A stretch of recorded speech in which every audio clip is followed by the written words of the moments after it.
অযোধ্যার রাম মন্দিরের ভক্তদের দান করা কোটি কোটি টাকা চুরির ঘটনায় চরম অস্বস্তিতে পড়েছে বিজেপি সরকার।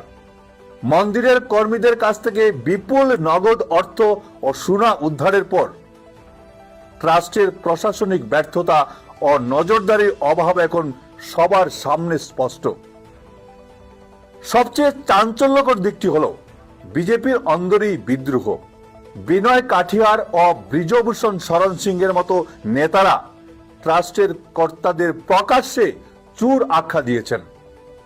বিশেষ করে ব্রিজভূষণের বিস্ফোরক মন্তব্য এই দুর্নীতির শিকড় যে অত্যন্ত প্রভাবশালী মহলের সঙ্গে যুক্ত রয়েছে সেই ইঙ্গিত দিচ্ছে।